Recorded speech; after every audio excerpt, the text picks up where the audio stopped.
with that, but especially today, so thank you. Kia ora koutou. If you don't know me, my name is Chris Horn. If you do know me, my name is Chris Horn. Have you ever Googled yourself? Ever typed your name into Google to see what pops up? It's quite interesting. I have. This is Chris Horn. See the similarities?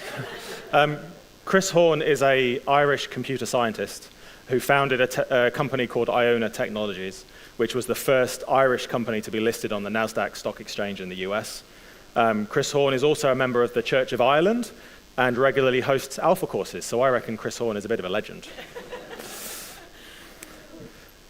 Next slide, please. If I could just have the slides on the screen. There we go.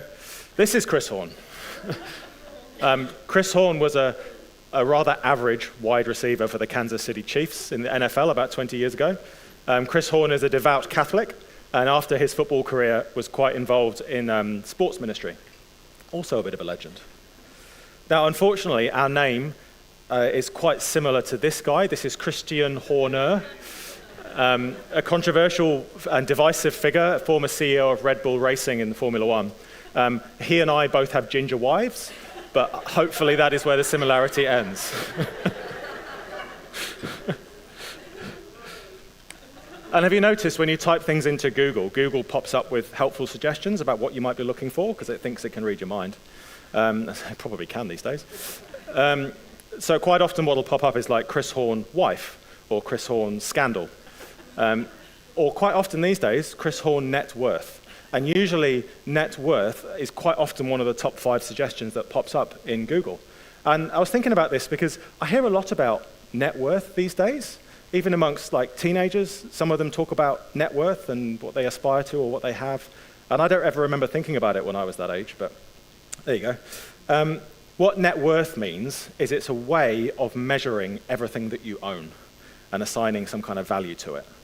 So you take the value of everything you own, you take off the value of everything you owe to other people, and you get a net worth. So if I can use some numbers for you, you might own a house. But you might have a mortgage. So you take the mortgage off the value of the house and you get a net worth.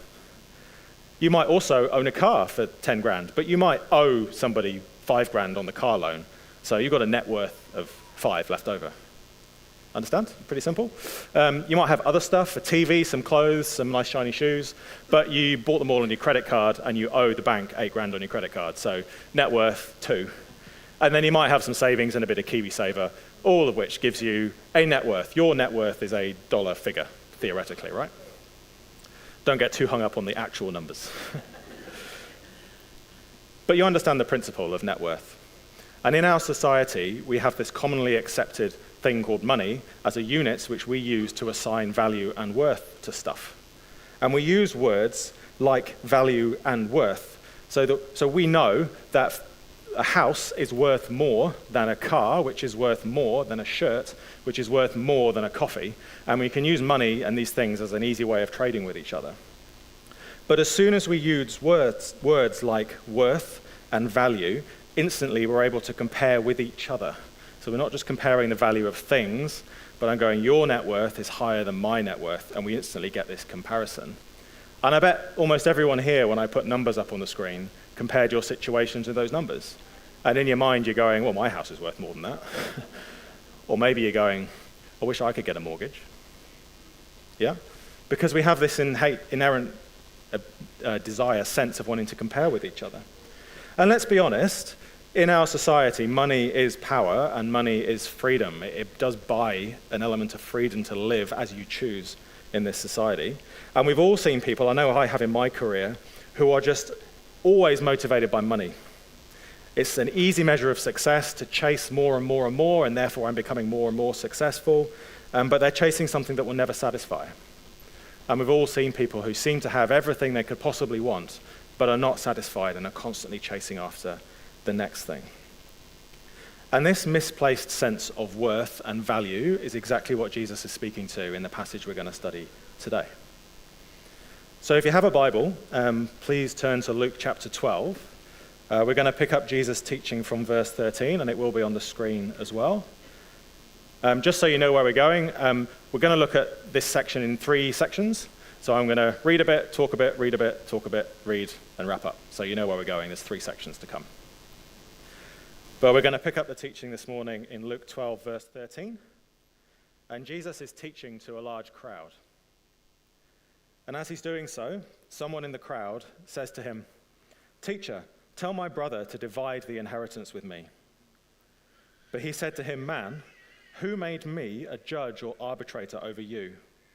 And he said to them, "Take care and be on your guard against all covetousness, for one's life does not consist in the abundance of his possessions." And he told them a parable, saying, "The land of a rich man produced plentifully. And he thought to himself, 'What shall I do? For I have nowhere to store my crops.' And he said, 'I will do this. I will tear down my barns and build larger ones.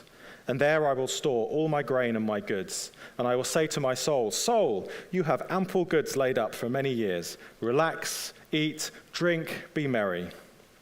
But God said to him, 'Fool, this night your soul is required of you, and the things you have prepared, whose will they be? So is the one who lays up treasure for himself and is not rich towards God.'" So here, Luke is describing for us a time where Jesus is teaching the crowd. And someone in the crowd shouts out, "Lord, make my brother share the inheritance with me." Now, we're not told the circumstances here. It could be that that brother was an older brother who was entitled to inherit more according to the customs of the time. Or maybe this brother had actually committed some injustice and effectively taken more of the inheritance than he should have. We're not told, but the guy who's shouting out clearly feels it's not fair. This is an injustice. Jesus, what are you going to do about it? And Jesus doesn't answer the question. He's not going to do anything about it.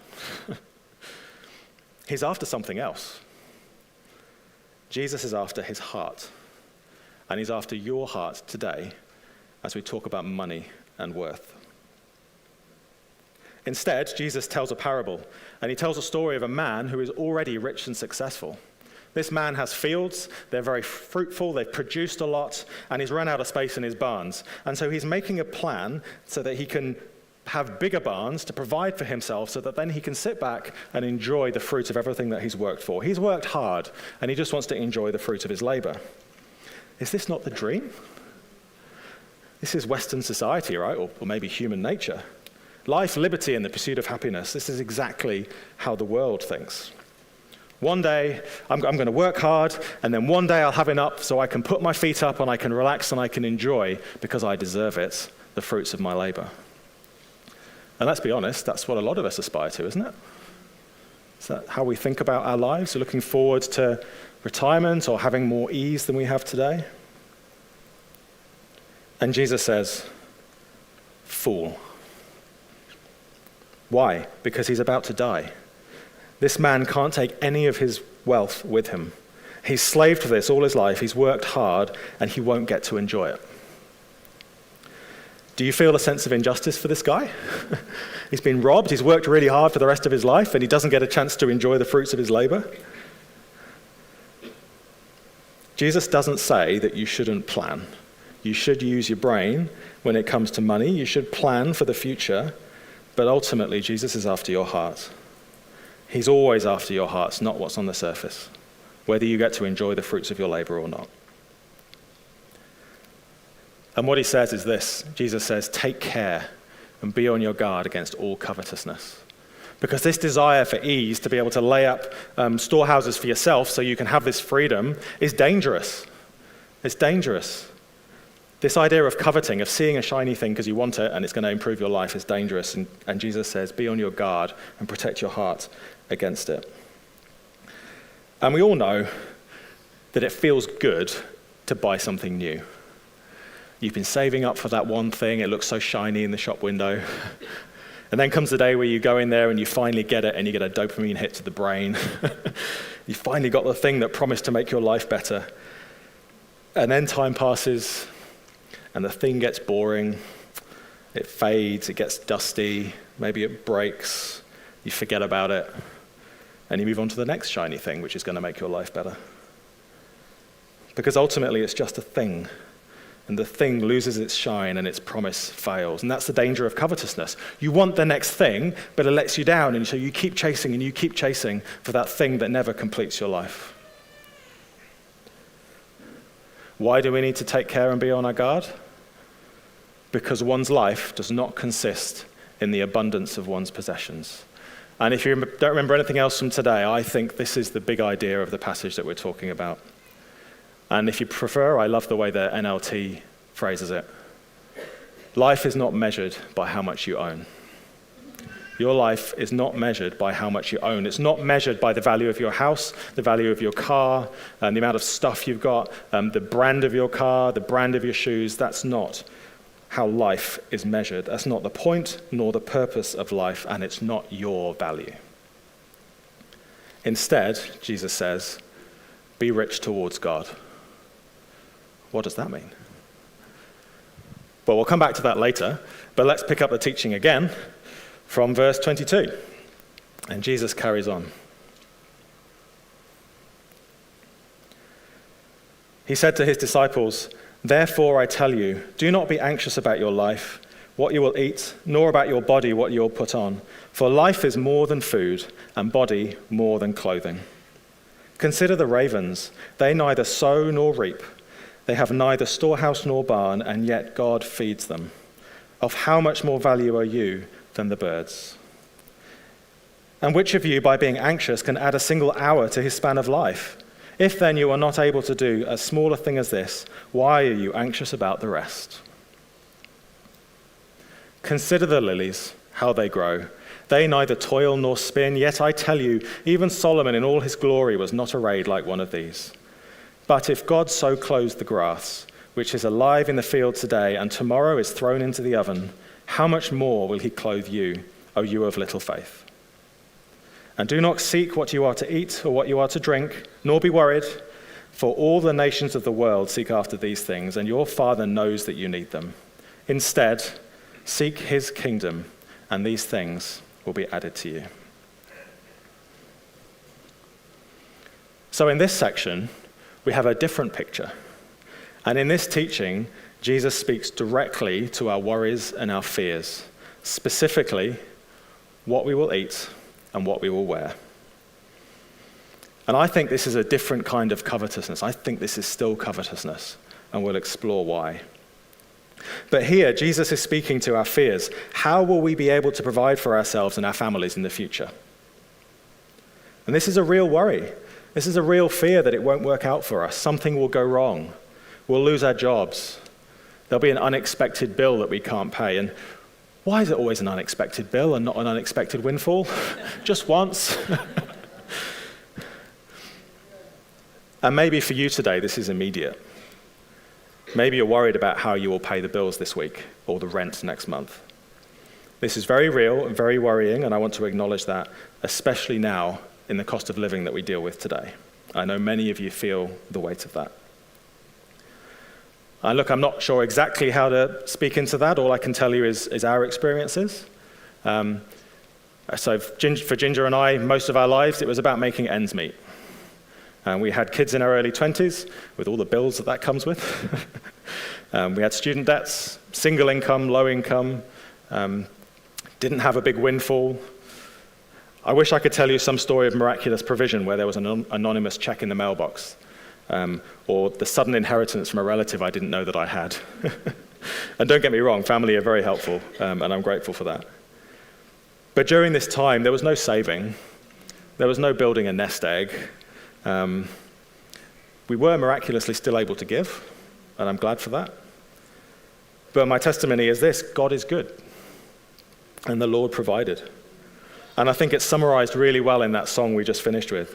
All my life he has been faithful. All my life he has been so, so good. And that is the everyday miracle of faith. It's not waiting for money to come from the sky. It's just every day trusting God. And looking back, he was faithful. All the things I worried about didn't happen because, you see, worrying works. No, worrying doesn't work. Worrying leads to stress and depression, and that's a different story I'll tell you another time. But all I can tell you is trust God, because he hasn't let me down. However, maybe you're not struggling to make ends meet. Maybe you never have. And if that's you, I don't want you to feel guilty about that. That's okay. Your responsibility is to steward that and work out what you should do with that and how to do the best with that for the kingdom of God. How to make wise decisions with your investments to make a difference. We are all in different situations this morning. We all had different starts in life. We're all in different stages of life, and we'll all face different challenges along the way, so don't compare yourself to others. Who knows what this is? Settlers of Catan. This is a fantastic board game and a great way to ruin your family. For those of you who don't know, this board is Catan. It's an island. You need to go onto the island. You need to gather resources from the island, and then you trade those with each other, and you use the resources to build roads and settlements and cities, and ultimately, whoever does that fastest wins, basically, okay?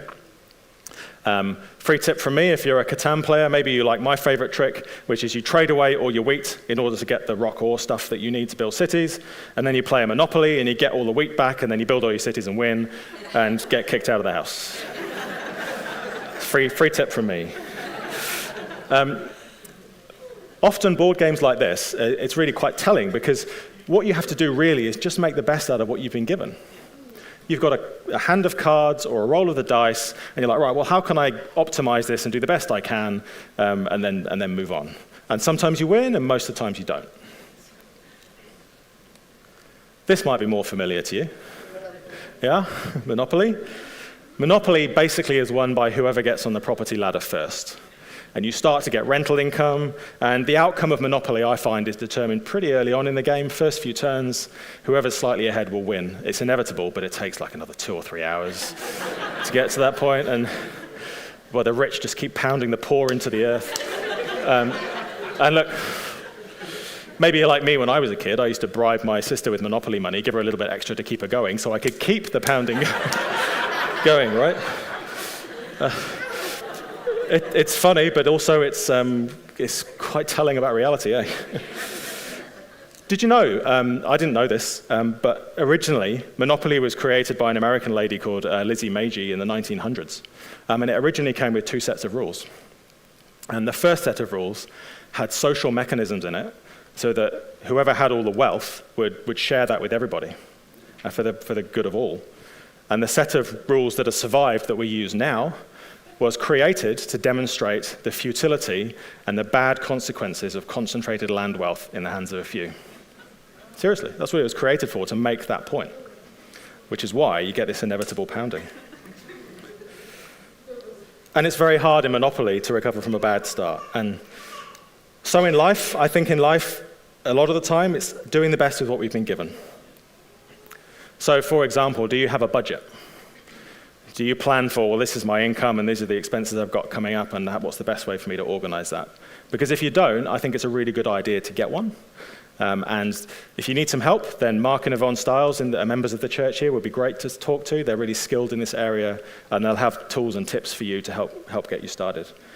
But one thing I can tell you is if you don't have a plan, expenses will probably expand to fill your income. That's usually what happens. And so we should plan. We should plan and we should give it to God. Proverbs 16:9 says, "The heart of a man plans his way, but the Lord establishes his steps." So there is a sense in which in our hearts we actually should go, no, this is what I've been given, and I should plan what I'm going to do next, but I should do it in a way where I'm submitting it to the Lord, because he knows what's coming, and he knows the best way to invest this and the best wise way of handling this. So we should do wise planning with our finances, but we should give it to God. Jesus, in this passage that we're looking at, does not say that it's foolish to plan. What does he say then? Well, in this passage, he gives us 3 reasons why we should not worry about our money. And the first one is this: life is more than what you put in and what you put on. Life is more than what you eat and what you wear. Life does not consist in the abundance of your possessions. You are an immortal being, and this life is but a breath, and it goes so fast. And life, and eternal life, is far more than what you will eat and what you will wear and what you will enjoy and own in this life. And secondly, Jesus says, you are more valuable than the birds and the grass. Your net worth is more valuable than the birds in the grass. And this is really interesting. So here, Jesus is using what we call an argument from the lesser to the greater, from the smaller thing to the big thing. So he's saying, look at the ravens. Look how small they are, and yet God provides for them everything they need, and they don't even have to worry about it. How much more will God provide for you? Because you are of greater value, greater net worth than the ravens are. And similarly, he says, look at the grass. It's here today and it's gone tomorrow. But God clothes it with lilies, and they are clothed in far more splendor even than the most glorious and most wonderful King of Israel. If God does that for the grass, how much more will he clothe you with glory? Because you are of more value and more worth than the grass. So it's an argument from the small to the bigger. If he does that, how much more will he care for you? And he also says, look at these ravens and this grass. They do not toil and work like the rich fool did. They do not lay up storehouses for themselves like the rich fool did. But the smallest of them is fed and is more glorious even than the most glorious King of Israel. And thirdly, he says, by worrying, you can't add a single hour to your life. You are fully dependent on God for your next breath. What's worrying about your meal next week going to make a difference? You cannot add an hour to your life by worrying. And I think there's a connection here to food and clothes with life, because we need food for sustenance and nourishment. And God will provide that for us. And we need healthy food, which costs more than McDonald's, right? And God will provide for us. And we need clothes for warmth and dignity in this life, and God will provide for us. But he says to people who do worry about such things, you have little faith. Don't focus on them. Don't chase them. Don't seek after them like the world does, constantly chasing for the next and the next and the next, just worried about it and wanting to be in control of it all. Instead, he says, seek God's kingdom, and all these things will be added to you as well. You will be fed. You will be clothed. If you fix your eyes on him, if you trust him, he will provide for you for your every need. He doesn't promise us comfort and freedom from pain, but he does promise to provide for us exactly what we need in every moment. And so I think these two stories, this parable and this teaching, they're two different perspectives, but they're both about coveting. They're both about focusing on the things and chasing after them. In the first hand, you've got the rich fool who wants to build up all this wealth for himself so that one day in the future he can just enjoy it and then he'll be satisfied, and he's just focused on chasing after that. And on the other hand, you've got somebody who's worried about where their next meal is, and they're just focusing on how I can make that all work and get together. And both of them are chasing after the things, wanting control, wanting to say, I need to make this work so that I can solve my problem and I can provide for myself in the future. And God's saying, lift your eyes. Lift your eyes up to him and seek the kingdom first and trust him, and all these things will be added to you as well. There's a really interesting parallel verse in the parable of the sower. So if you know the parable of the sower, it's a story about a man who's scattering seed in fields, and it's really a story about the ground, about the soil. And some of this seed falls where there's thorns and weeds grow up around it. And the line in the passage is really, really interesting, because he says, these thorns are like the cares of the world and the deceitfulness of riches, which choke the word, and it proves unfruitful. So in that line, you've got these two things again. You've got the cares of the world, which is worrying about where your next meal is going to come from and how you're going to provide for your family. And then you've got the deceitfulness of riches, which is, if I just chase it and have enough, then everything will be fine. Yeah? But both of those things are choking the word and making them unfruitful in your life. Instead, be rich toward God. Seek first the kingdom, and everything you need will be added as well. So we'll move on to the last part of this passage, just to try and understand a little bit about what that actually means. And we'll pick it up again in verse 32 of Luke 12. Jesus says, "Fear not, little flock, for it is your Father's good pleasure to give you the kingdom. Sell your possessions and give to the needy. Provide yourselves with money bags that do not grow old, and with treasure in the heavens that will not fail, where no thief approaches and no moth destroys. For where your treasure is, there your heart will be also." And in this last section, Jesus starts by saying, don't worry, fear not. Why? Because he delights to give you the kingdom. It's the Father's good pleasure to give you the kingdom.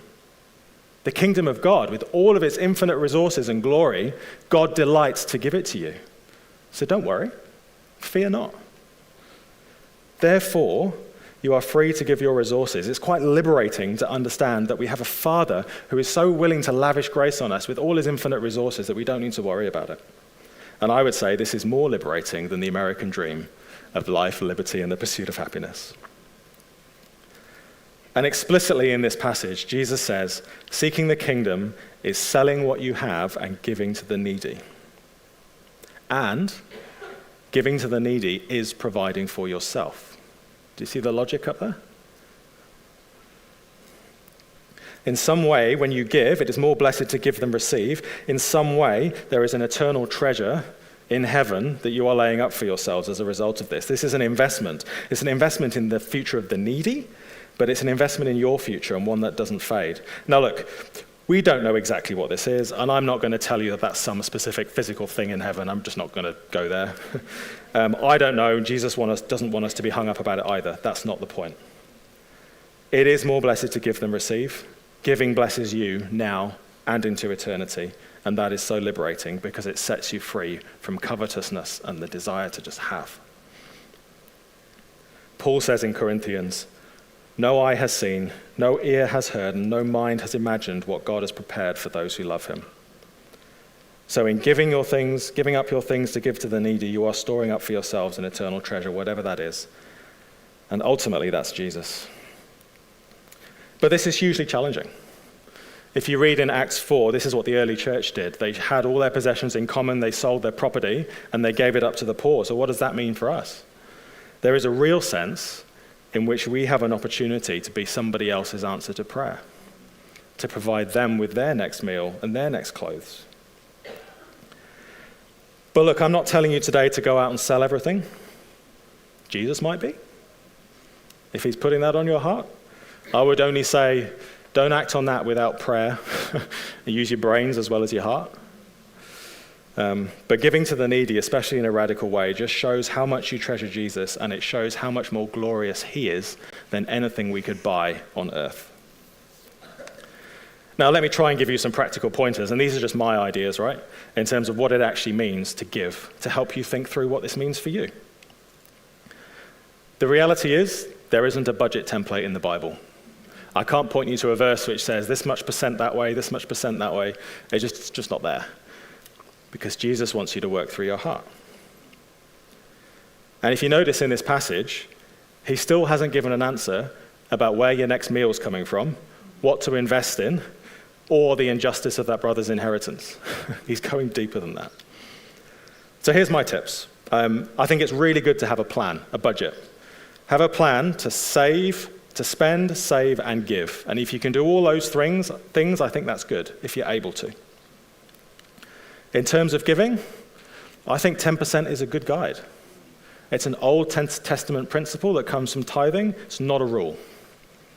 And I could argue it's maybe a minimum.